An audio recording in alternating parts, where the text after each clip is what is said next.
in less than 5 seconds. Winston Championship Drag Racing from the NHRA.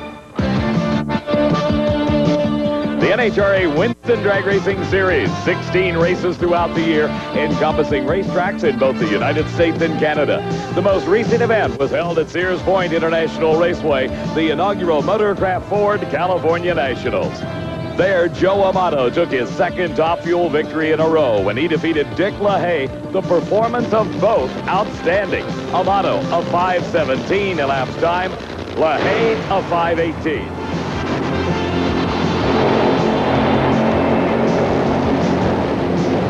In funny car eliminator, Mark Oswald pulled out a narrow victory over Don Prudhomme. Again, a close race, with Oswald winning with a 5.51 second elapsed time. Prudhomme just 1/100th of a second slower at a 5:52.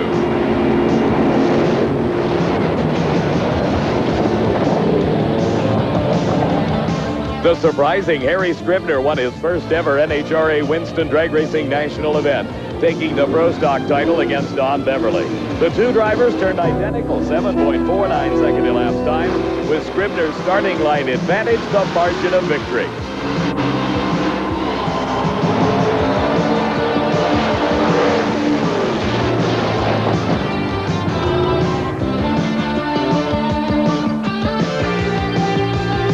Now the Winston Trail heads north for yet another new event on the NHRA calendar, the Performance Corners Seafair Nationals.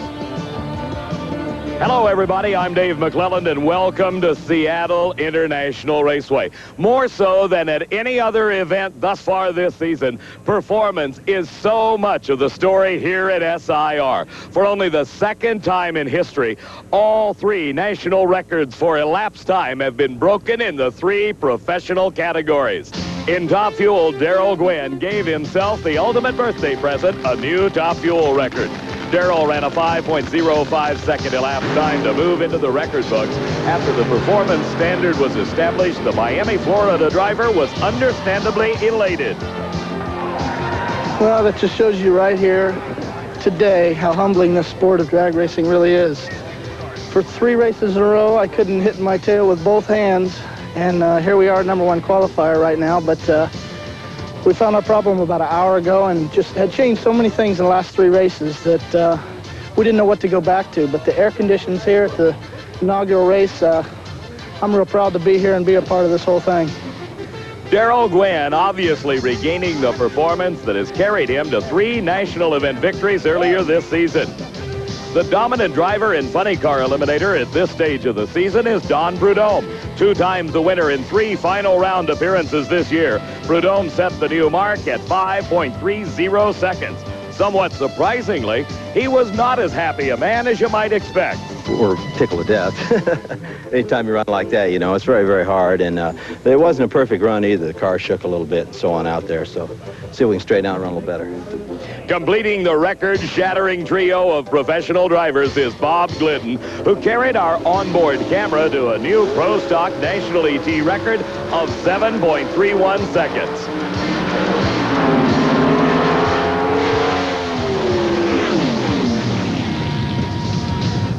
So the question going around Seattle International Raceway is, why are they going so fast? For at least part of that answer, let's turn to my good friend and co-host, Steve Evans. Steve, tell me, why do you think they're running this quick? Beautiful, isn't it, Dave? The forest down here at the end of Seattle International Raceway. Now, most people see these as trees. Well, I see them as long, tall, skinny superchargers.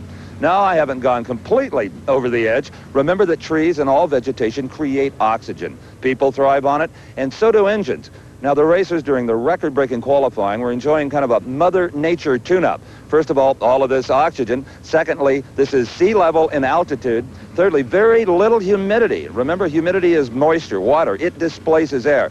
And lastly, it has been very cool. The air is not preheated before it gets to that engine. Now, most of those things aren't going to change. Humidity is rare in the Northwest. The trees certainly are not going to quit on us, and the altitude is not going to change. But the temperature is predicted to go up. If that happens, the engines will suffer a little bit, and maybe even the racetrack. Everyone will have to keep their eye on the heat factor. Thanks, Steve. After the California Nationals at Sears Point, Joe Amato continues to hold the lead in the Winston Drag Racing Championship in Top Fuel Eliminator. In Funny Car, Mark Oswald continues to head the pack. Kenny Bernstein in the number 2 spot. And in Pro Stock Eliminator, it is the Chevy Beretta of Bruce Allen holding a very slim lead over the Ford of Bob Glidden. Now at Seattle International Raceway, it's round number 2 of Top Fuel Eliminator. Glenn Mikers driving the CDN, the Cable Value Network special, owned by Dennis Forcell, against Frank Bradley at the wheel of the Earl Newman Agricultural Enterprises special. Bradley has had considerable problems over the last several races, including, to our count, at least 3 totally destroyed race engines. Here, though, Bradley has qualified well in the number 8 spot with a 5:21. He defeated Terry Kapp in the first round, while Glenn Mikers was the number 12 qualifier with a 5.31 second elapsed time. By virtue of that qualifying run, Mikers had to race Joe Amato, who was the number 4 qualifier with a brilliant 5.11. As we look back at that first round race, Amato was in the near lane, Mikers was in the far lane, and mechanical problems set in for Joe Amato. Steve had a chance to talk to him. Well, I don't have to tell Joe Amato, with the points chase as close as it is, even though you're on top of it, Joe, to go out in the first round, boy, that hurts. Yeah, it's tough, Steve, when you lose first round. You know, something in the drivetrain just unloaded and it broke. Let me ask you something. This is a high-gear car like Gene Snow's. Could a track this good be hard on a high-gear car? Well, it's the parts are really not strong enough to do what we're doing. We have to really probably go back to the drawing board and make some parts a little bit better. The car in the near lane could relate to broken parts. That is Frank Bradley. Here he is now in round number 2, racing against Glenn Mikers. The burnouts are completed, and both drivers now bringing their cars to the starting line. Inching into the staging beams, indicating they are set. The tree goes green. And Bradley goes up in smoke. Mikers loses an engine, and Bradley gets a break. He advances into the semifinals with a relatively slow 592 at 191 miles an hour. As we look again, you can see Bradley lost traction. Now look at Mikers' car. The supercharger explodes, he lost power, and Bradley won the race. On the starting line, a nod of the head and a thumbs up from Shirley Muldowney.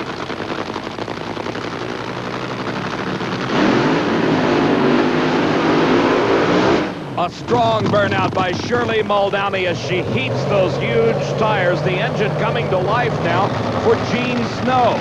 Let's go to the far end of the racetrack where Steve Evans is with Frank Bradley. If you saw our show from Sears Point in the California Nationals, you know this man, Frank Bradley, was having all the bad luck for everybody. It appears to have turned a little bit, Frank.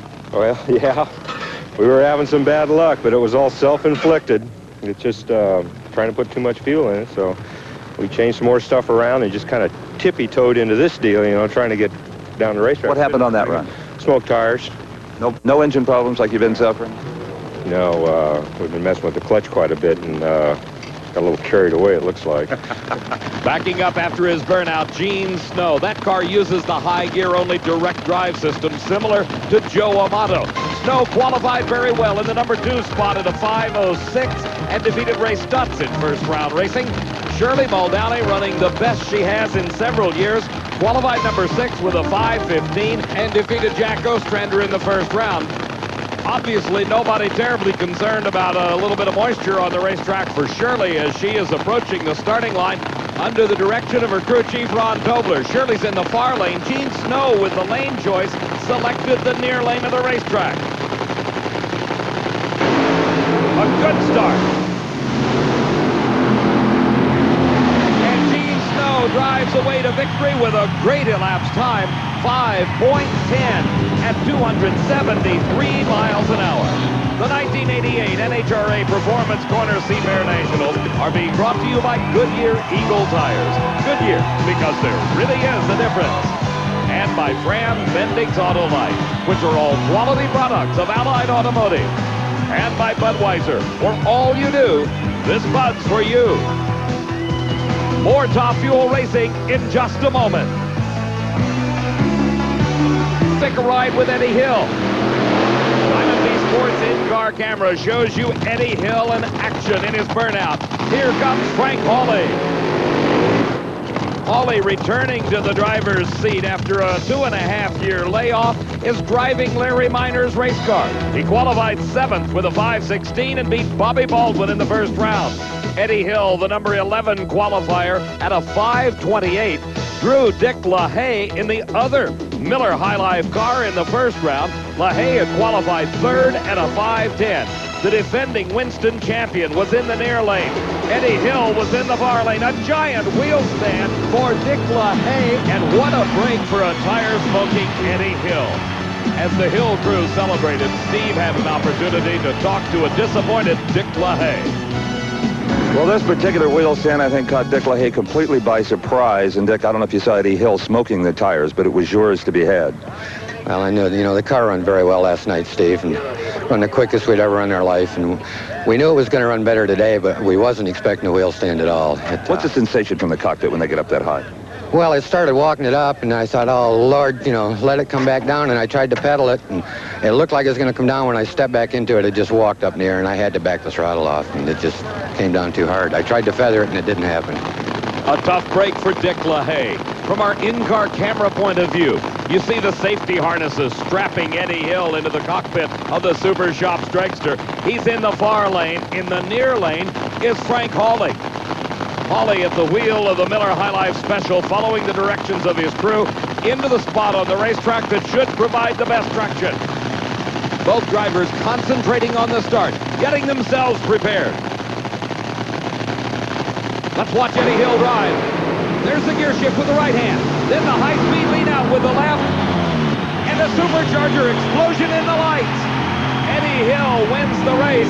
5.26 seconds his speed, 248 miles an hour. But he's got some mechanical problems. As we watch again, you can see the race from the start.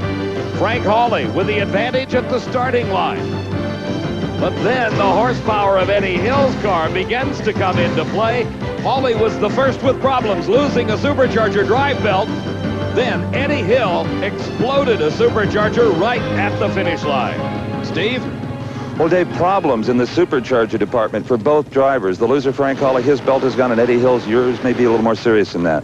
Yeah, it kicked the blower off big time. Yeah, bad problem. I don't know why. We sure didn't have it set anywhere close to kill, we didn't think. Is Mother Nature throwing us a curve here? All of a sudden the weather's gotten much hotter. I don't know. That's sure not typical of us, but I don't know. Back at the starting line, racing continues in round number 2 of Top Fuel Eliminator.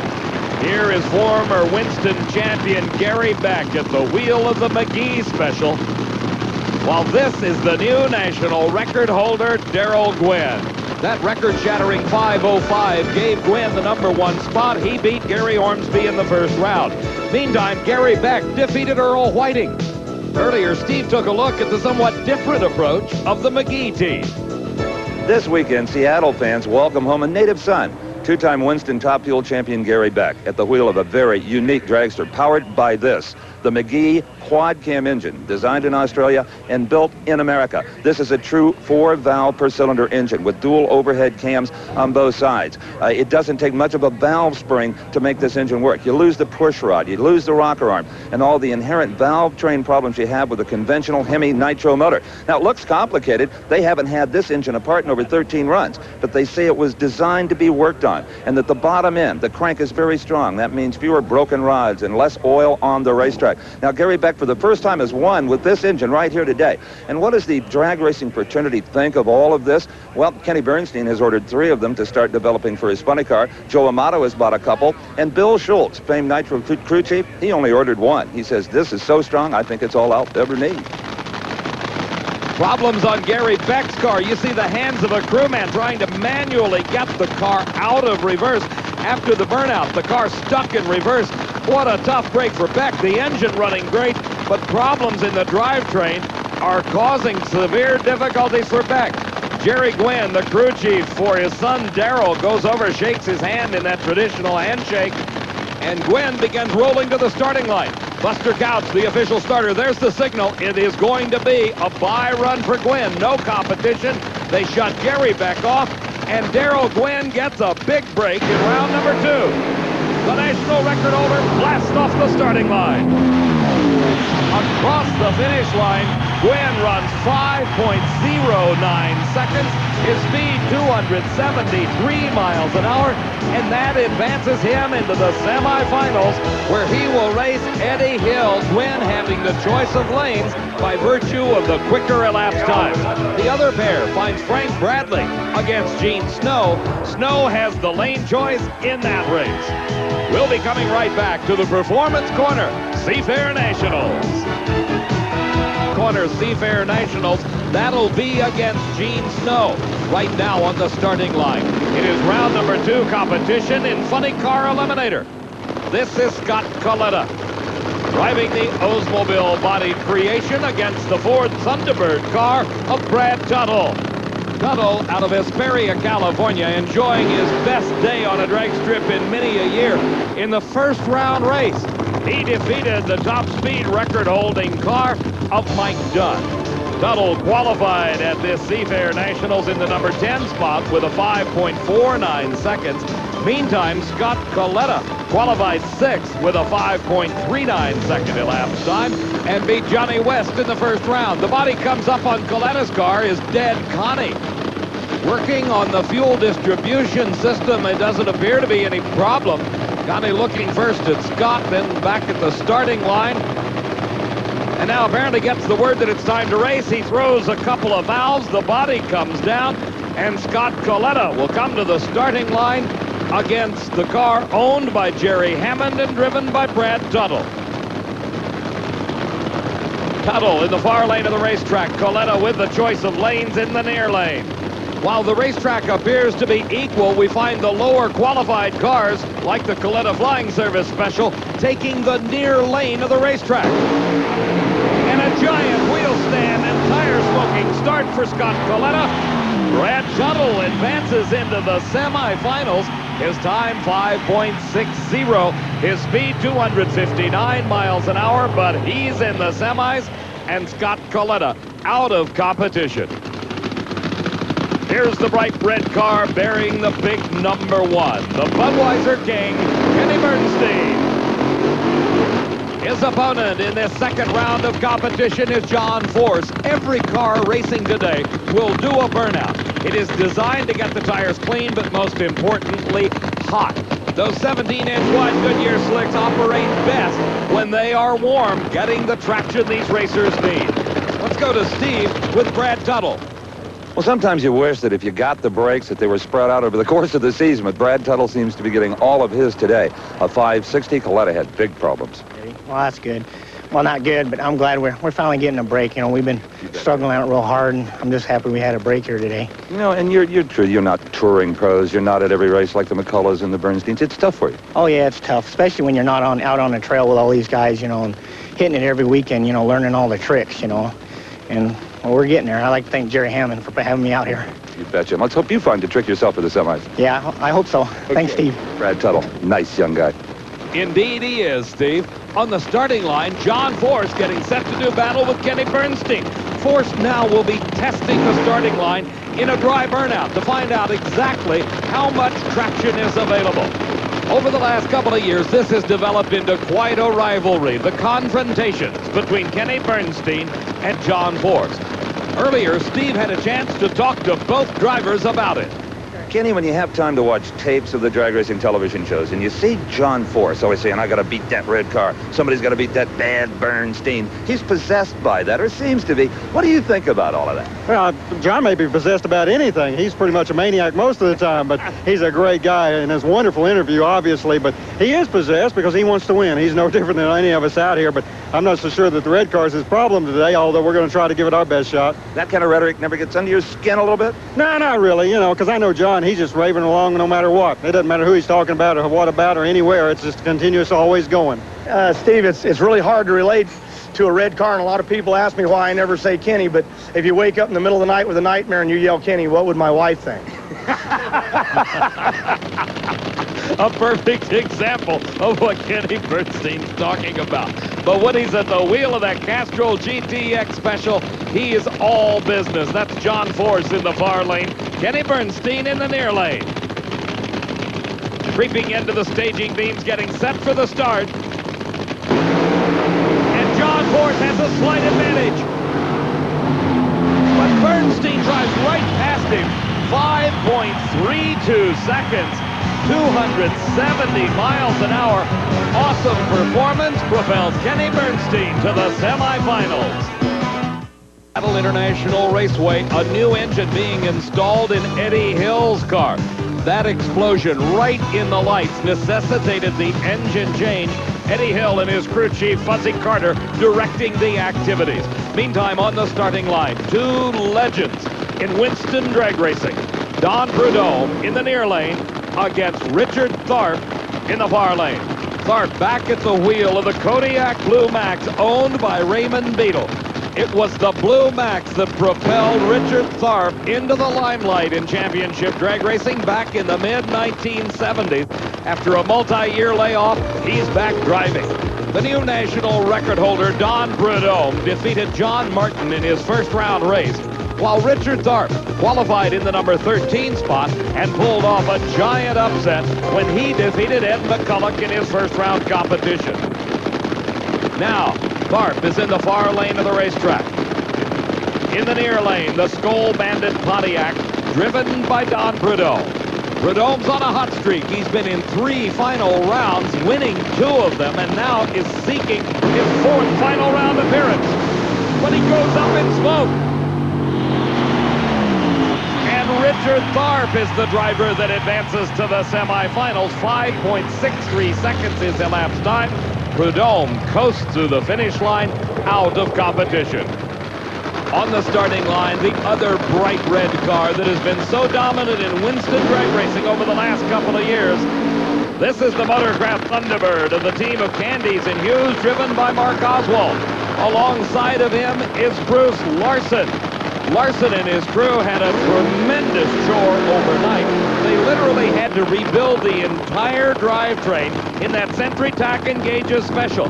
He exploded an engine, which in turn damaged the transmission in the rear end on his last qualifying attempt yesterday, but it paid off because here he is in round number 2, racing against Mark Oswald. Oswald qualified number 4. In his first round race, he beat Jim Head with a 5:34. Bruce Larson qualified number 8. He defeated Brian Raines the first round and had a 5:35. So by 100th of a second, Bruce Larson lost the lane choice to Mark Oswald, who has already won 2 races thus far this season. Coming out with the victory at the California Nationals, Oswald extended his lead in the Winston Drag Racing Championship. That title will be worth $150,000 cash in a season-ending bonus payout to the winning Winston champion. Bruce Larson, the winner of the Cajun Nationals, is currently in 5th, but Oswald is most concerned about the other big red car, the reigning Winston champ, Kenny Bernstein, and Don Prudhomme. They're both hot on his tail. And Oswald goes up in smoke. Bruce Larson streaks across the finish line. His elapsed time, 5.52 seconds. His speed, 261 miles an hour. He goes to the semifinals, and that sets up the pairing. It will be Bruce Larson against Brad Tuttle, with Larson having the lane choice. The other pair finds Richard Tharp against Kenny Bernstein. Bernstein having the choice of lanes. Let's go to the far end of the racetrack, where Steve Evans is with Bruce Larson. Understand that this man and his crew have had less than 2 hours sleep. No wonder he drops his helmet into the 550s, and it must be a delight to see the Prudhommes and the Oswalds and the forces falling like they are. It feels real good. We've beat our share of them, and some of them beat themselves today. Exactly, and then that's maybe all that this track wants to hold right now. Well, the track's hard on cars. I mean, we're dumping all the power we can into them, and you see a lot of either tire smoke or driveline failures, and we had a bad one, of course, last night, and we rebuilt the car completely, and it's working very well. That rebuilding work is going on in Gene Snow's pit area, normal between-round maintenance on that 4,000 horsepower racing engine. He's getting ready for his semifinal race against Frank Bradley, coming up a little bit later at the Performance Corners Seafair Nationals. Seafair Nationals at Seattle International Raceway. If you like this action, make a point to attend the inaugural Fram Super Nationals, October 6th through the 9th at Houston Raceway Park, that brand new racing facility that everybody's looking forward to. Here on the starting line, we're set for the semifinals of Pro Stock Eliminator. The factory hot rods, the AC Delco Oldsmobile of Warren Johnson racing against the Chevy Camaro of Reed Wisden. Johnson qualified number 2 in the 16-car field. In the second round of racing, he was matched against Mark Powick, the number 14 qualifier. As we look back, Powick in the Pontiac was in the far lane. Johnson's Oldsmobile in the near lane. Johnson got the advantage at the start.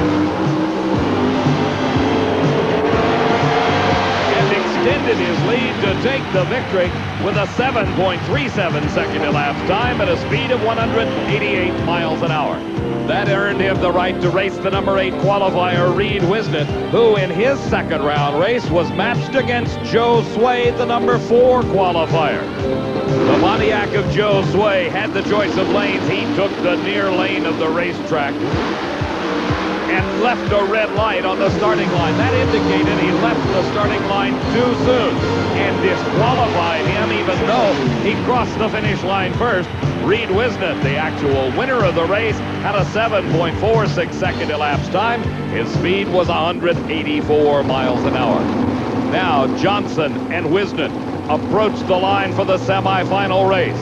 These engines are 500 cubic inch maximum. They use 2 4-barrel carburetors and are fueled by racing gasoline. When both cars are ready, you'll hear the RPMs begin to mount. Wisden with the advantage at the starting line. But Warren Johnson drives by him at the finish, 7.42 seconds. His speed 187 miles an hour, and it was pure horsepower that prevailed for Warren Johnson. The quick reaction times of Reed Wisden gave him the advantage at the starting line. But the Oldsmobile horsepower began to make itself felt in the last eighth of a mile, and Warren Johnson pulled ahead at the finish line. Well, here's another man savoring his day. Warren, a 7:42 to a 7:48. You handled that one pretty easily. We got a little loose in the middle of the track. I knew it wasn't that good a run. Bob should probably run a high 30 on this, but you think he's going to be your final round opponent, Bob Glidden? Let's wait and see. Okay. The Motorcraft Thunderbird of Bob Glidden, the new national record holder. 8 times he has been the Winston champion. His nemesis is in the far lane of the track, and that is the Rod Shop Delco Batteries Pontiac, driven by Butch Leal.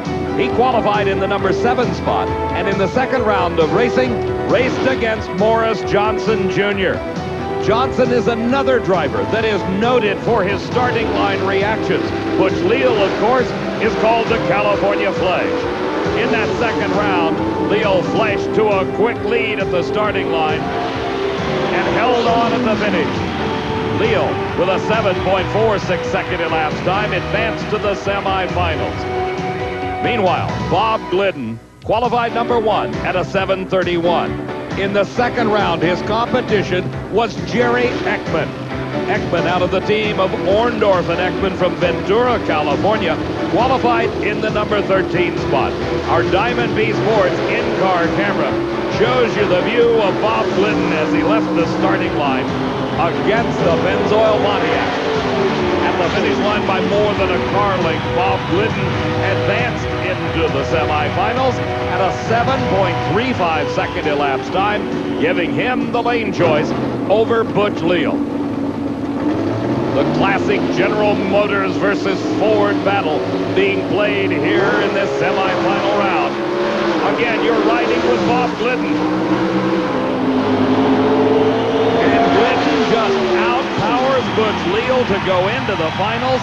7.37 seconds elapsed time. His speed 188 miles an hour. That gives him the lane choice over Warren Johnson in the Pro Stock final. Top Fuel semifinals coming up next at the Performance Corner Seafair Nationals. Nationals at Seattle International Raceway. I'm Dave McClelland along with Steve Evans, and the mechanical problems continue to plague Frank Bradley. After the burnouts are completed, Bradley is having difficulties. He is forced to shut off. Gene Snow has his crew looking at his engine. Bradley gets out of his race car while Gene Snow approaches the starting line to take a single run for the semifinal victory that will advance him to the finals of the Seafair Nationals. And Gene Snow instantly lifts off the throttle. He just idles the race car down the track. He may be having some mechanical problems of his own. For Frank Bradley, another disappointment as he has to be pushed back into the pit area. For Gene Snow, he obviously will have very little chance at lane selection as he coasts through across the finish line. Back at the start, it is the Budweiser Special of Darrell Gwynn. The engine in that record-holding dragster coming to life, and he approaches the water area. That's a big puddle of water designed to let the tires break traction very easily. And that is the ultimate in burning rubber, a burnout. There's problems on Eddie Hill's car. Fuzzy Carter, the crew chief, is working on a rather severe fuel leak.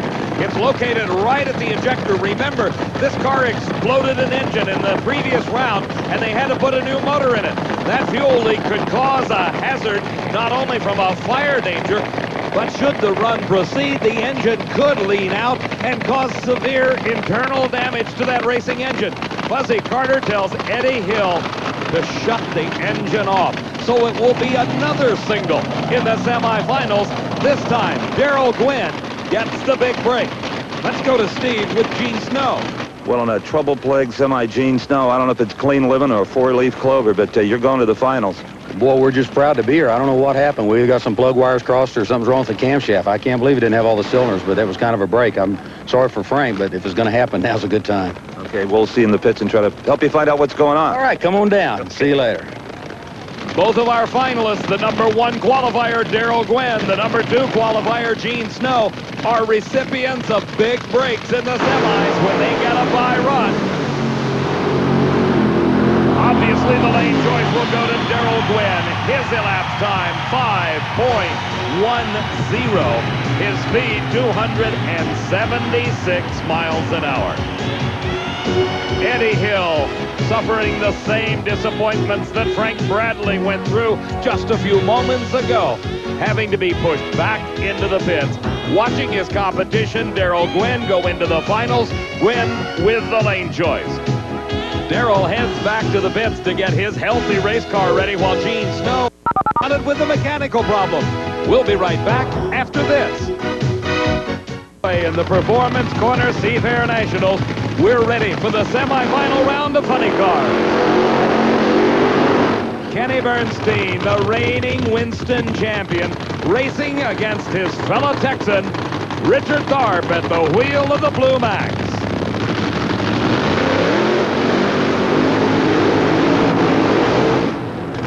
The financial investment in these nitro-burning funny cars represents an incredible amount of money, upwards of $100,000 for each car. The operating expenses can be high, too. For today's Quaker State Quick Fact, here's Steve Evans. Next time you cringe at $1.50 a gallon at your local service station, think of the pump shock the drag racer goes through. Let's take a look at gasoline. There's 3 grades available. The Pro Stock racers, they go for the 118 octane at $6 a gallon. The sportsman racers, they don't need all that octane, so they can go 114, 116. It's considerably cheaper, but they really don't use that big a volume of fuel, so that's not a major part of their overhead. Let's take a look at methanol, okay? The pro racers, the nitro racers, use it to cut down on their nitromethane percentage. It's a real bargain at $2 a gallon. Some of the sportsman classes use it as well. Now let's get to the liquid gold. Nitromethane, $38 a gallon if you only buy 1 gallon. If you buy 54 gallons, and everybody does because 1 gallon won't even get you through the burnout, figures out to $1,150 a drum. The quantity discount, that's $21.90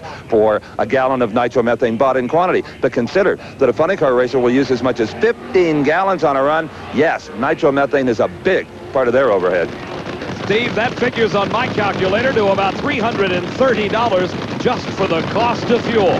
But neither Richard Tharp nor Kenny Bernstein are thinking about what the fuel costs are here. All they want to do is win and advance to the finals. And Bernstein streaks to the finish line with an elapsed time of 5.43 seconds. His speed, 258 miles an hour, slowing from his pace earlier today, but Bernstein earns the right to race in the finals of the Seafair Nationals. Here's the surprising Brad Tuttle. He is pitting the Nitro Bandit against Bruce Larson. Both Tuttle and Larson, as with Bernstein and Tharp before them, are confronted with a situation where the temperature is rising. It is getting considerably hotter here at Seattle. In the previous run, we saw Bernstein slow considerably from his earlier times. Maybe Steve Evans can shed some light. Well, when you see oil on the driver's fire suit, you know that something has gone amiss under the hood of this funny car. And Kenny, a 543. Yeah, no, it's way off. Obviously, it hurt itself about halfway down the racetrack. Something goofy. It shouldn't have. We hadn't changed anything for this, and it's been running in the 30s all day, so something gave up. That means lots of work for crew chief Dale Armstrong and his crew. Brad Tuttle in the far lane, approaching the pre-staging light. That is a light beam stretched across the starting line. As the front wheel rolls into that beam, it turns on a light on the top of the Christmas tree. That indicates that the car is about 6 to 8 inches away from the actual starting line. Both drivers will roll forward into that second light beam. They get set, and the tree goes green. Tuttle upsets Larson. Brad Tuttle, for the first time in his career, goes into the finals. 5.62 seconds, 258 miles an hour. As we watch again, Brad Tuttle moved first off the starting line. And 1,320 feet later, that's what paid off, as it was Bruce Larson recording a quicker elapsed time. But the starting line advantage by Brad Tuttle just too much to overcome. That performance earns Brad Tuttle his first ever final round appearance against Kenny Bernstein, with Bernstein having the choice of lanes. Let's go to the far end of the track and Steve Evans. Well, David, it's moments like this down here that make this job of mine really special. To see the face of a Brad Tuttle who struggled for so long go into his first final round. You've done it. Yeah, I done it. I don't know what to say. I just like to thank Jerry Hammond and my crew and everybody who's put me here. Well, I know what to say. You ran a 562 to his 59. You won it. Yeah. Your quick reaction. Well, I got better. I was snoozing in first and second round. I got brakes there, so came around there. The blower belt is off your car. It might have gone a little quicker. Yeah, it banged. It when it shut off, the throttle stuck, and I had to shut it off with the fuel.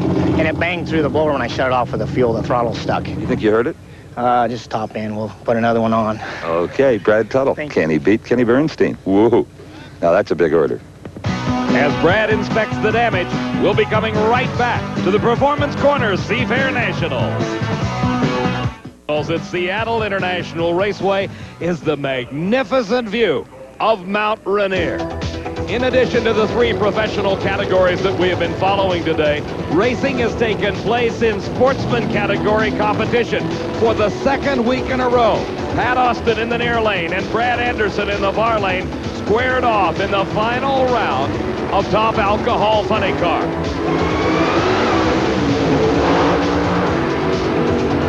And for the second week in a row, Pat Austin was the winner. In addition to Austin's big win in top alcohol funny car, champions were crowned in other categories. Top alcohol dragster was Bruce McDowell.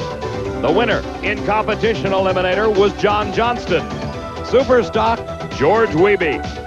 The stock eliminator Seafair champion, Bill Cost. Super gas, Lance Dean. And the winner in Super Comp, Craig Peterson. Our congratulations to all the champions. Now it's time for the finals in Pro Stock Eliminator. The number 2 qualifier, Warren Johnson, will be racing the number 1 qualifier, the man in the near lane, and the new national record holder, Bob Glidden. Based on performances throughout the day, Glidden has got to be considered the favorite. But in this super close Pro Stock competition, just a few hundredths of a second advantage at the starting line could spell the margin of victory. Glidden and Johnson staging oh so carefully. A green light start.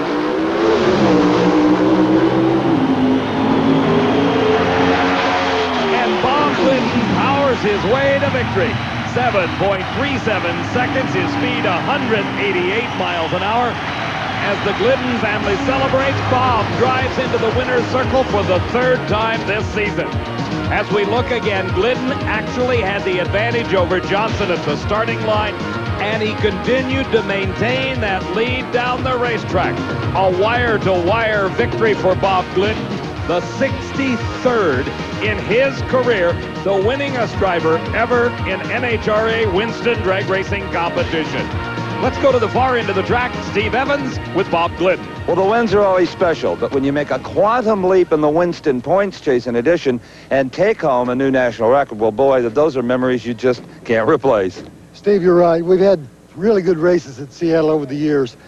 I guess this tops them all. You know, we came in here a little bit behind in the Winston points.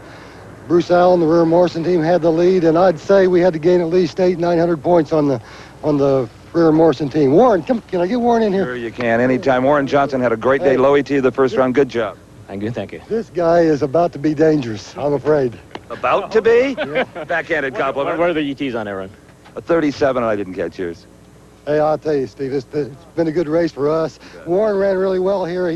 His performance came up about 100 points at this race, and I'm really concerned about him in the future. Okay, well, somehow I don't think we've seen the last of that Thunderbird, do you? Well, I hope not. As long as we're all here to do it over again, that's the biggest thing, Bob. You betcha. A couple of true drag racers. Capping a great weekend for Bob Glidden is his capturing the points lead over Bruce Allen by nearly 1,000 points. Coming into this race, Allen, who went out in the first round, had the lead. We'll be right back with more from the Performance Corner, Seafair Nationals. Final round. Darrell Gwynn getting set to test the starting line. Did you see the smoke? He may find lack of traction.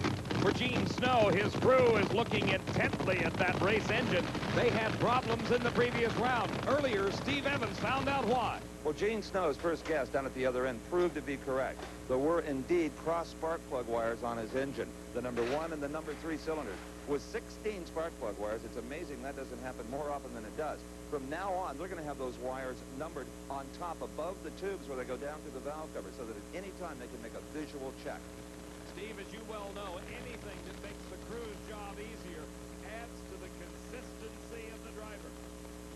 Snow in the far lane faced against the most consistent car of this event, Darrell Gwynn. He had the quick time of elimination. Both cars ready. Snow out first, and Snow's got a problem. The engine that's going on fire, and Darrell Gwynn wins his 4th race of the year. Slowing to a 5.25 second elapsed time.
the problem of pitching the semis. That was good work. Oh, it was excellent by Dale. We burned piston badly, and it hurt it at half track, and we couldn't figure out because we hadn't changed anything. Dale found it, basically took care of it with a stopped-up nozzle.